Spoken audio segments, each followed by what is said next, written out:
Hi Blender fans, welcome back. In this part of the video, I'm going to be covering adding the floors to our floor plan. Now, this is what it's going to look like when we finish. How do we get there? And let me tell you, it's not as hard as it seems at all. So, what first I'm going to do is I'm going to get rid of what I have here. I'm going to hide these, and I'm going to switch back to this view, which is our basic, no fancy material view. I'm also going to delete all of these lights that I added so that it doesn't confuse you. Now, you may be in this view right now, where you're in the view that shows the floor plan, and then if you press tab, you're going to jump out to the object mode. It's important that we're in object mode. Now, if you built the floor plan using another technique, maybe some other way of modeling, but you're not sure how to add the floors, make sure that you're in object mode, not edit mode, because we're going to add the floors as a separate object so we can apply a material to them easily. Then what I'm going to do, make sure my snapping is turned on, and I'm going to press Shift C so that all my stuff goes back to the center. And then I'm going to add a new plane. Then I'm going to press 7 on the numpad, or Z here, so that I'm looking at the top view.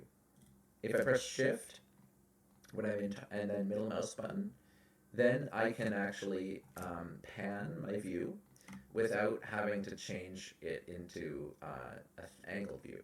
This is going to be handy because what I want you to do is stay in the top view, okay? And now I'm going to switch to edit mode with the plane selected. And you'll notice that I can now grab it and move it into position, and then I can grab this point and move it to fill this spot. So basically, I'm just grabbing it and moving it up to fill the entryway.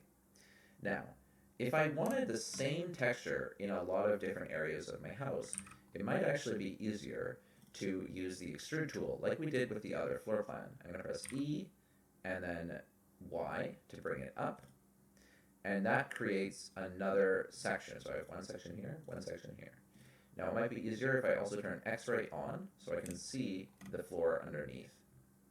Then I'm going to take the edge, press E, and this is going to go all the way to this point. And then I'm going to press E again to go here. Then from here I'm going to press E to go to here. Now I'm going to quickly do a check to make sure everything is flat, make sure it's all in one axis. That's looking pretty good. Then I press 7 or Z to go back to the top view. Then I'm going to also have the same floor here. We're going to keep it simple, just 2 types of floor. So that's my first floor. Don't worry too much if they're not merged. It will turn out okay because it's going close to the edges. If there's any weirdness, it'll probably look okay because there might be seams in floors. Anyways. Now, in the bathroom, I want to have a tile floor. So I actually have to make sure I'm in object mode again, Shift C, make sure everything's centered, and then I'm going to add another plane. And this I'm going to move over to here, and then I'm going to move this over, and I'm going to move this up. And now I have 2 different floors. Now up here, I've named this walls. I'm going to name this main floors. And then this is going to be, or actually I'll go floors underscore main, and then this is going to be floors underscore tile. So now you'll notice that my main floor is this one, my tile floor is this one. Don't worry about these ones, those are the other ones I made last time. Now, I have the 2, and you'll notice that I can actually go into and there's a few other views up here that give me some different ways of previewing my scene. If I press this one, it adds, it's called viewport shading, and it adds color, but it doesn't actually simulate lighting. You're also going to look at some of the other objects in the scene. This is called a light. You can select it from the scene collection window, which is referred to as the outliner. You can select it from here. But the other way is to, you can find it from here or here. Anyway, I'm rambling. But the reason why I want you to find your light is because I want you to switch to the viewport shading. And this is where you can actually move the light around into the different rooms and see how the shadows are being cast. This is actually super cool. But it's all one material right now. What we're going to do is first, we're going to add some more lights to our scene. So I'm going to select this light, press Shift D, move it over, Shift D, move it over here, and Shift D, move it here. So now I have, I might add one more in the kitchen. So now I have a light in every room. The next step is to give my floors different materials. So I'm going to select the first floor. On the right hand side, press New, and I'm going to name this Wood. And for now, I'm just going to color it like a darkish brown. Then this one, I'm going to add another material and name this Tile. And, Tile New, because I already had a tile. And I'm going to select like a random color. So now you can see the difference. In material view, you can also see this preview without the lighting. And if you're having trouble because you're using a computer that might not be very powerful, you might want to stick to this view until you're sure that you got it right before you start playing around with this view. At this point, I would think it's a very good idea to save your work. So from up here, press File and Save. And then I have a folder where I'm putting all my work. So I'm going to call this Final Floor Plan. Or you can call it whatever you like, as long as you know where it is and how to find it. There. I've named it, and I put it in a folder so I can find it later. Now, back to this view. This is the nice one. We can see that we have two different materials, but they don't have much to them. And there's some quick ways that we can add some nice colors to these materials. Well, how do we do that? Over here on the right-hand side, in the material panel, we're going to select the base color option. And actually, before that, I just wanted to show you one thing. So down here, there's a whole bunch. If you scroll down with the mouse wheel, there's so many settings. It might be pretty confusing. The ones that you might want to know how to play around with first are metallic and specular. Metallic is going to add like a shiny effect to the object, whereas specular is the brightness of the shininess, basically. So you have like how reflective and then how shiny it is. And then specular tint is a tint of the base color applied to the shininess. Roughness is kind of the amount of tint, or the amount of specular. So if you look, if I go really not rough, it's very shiny, and if I go really rough, it's practically no specular at all. So play around with those settings to see if you can get comfortable with metallic, specular, tint, and roughness. You can also try to play around with some of the other settings, but you're not going to notice any changes unless you do some other things where it's beyond the scope of this project. So the reason why I'm telling you this is because those will help give you different effects. Then up here, you can go to press the little dot, and that's going to give us some options. And we're going to choose some creative ways to make wood. And what we're going to do is use a brick texture. You might be thinking, well, I don't want brick on the ground, and you're right, but we're going to make this look like wood, I promise. We go over to here. First, we're going to change the mortar size. Mortar size is the black spaces, and I'm going to 0.002 maybe.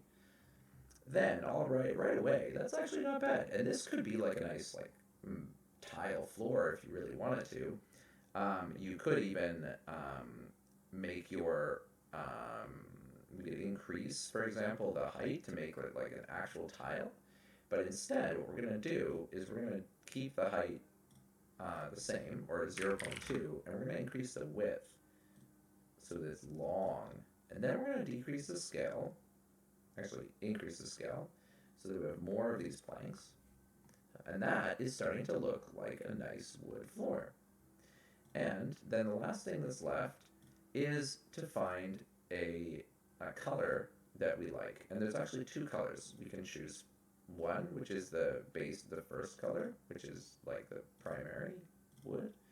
Then we have another color that's going to be blended with it.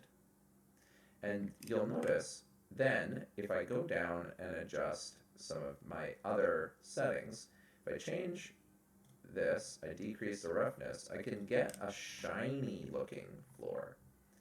Or if I increase the roughness, I'm going to get a very smooth looking, like not polished floor. So it depends on the kind of effect you want. I can also decrease the amount of specular and increase the specular tint. I'm playing around with that. So that is a basic wood floor. There's more little settings you could tweak, but overall, that's going to give us what we want. Some people end up having issues with the mapping of this, and if you have that problem, you can, like if you look at the top and it really doesn't look good, or you have like two sections that are separated and they don't match, you might need to edit the UVs. So to do that, you would go into edit mode, you press U, and then you just press from view.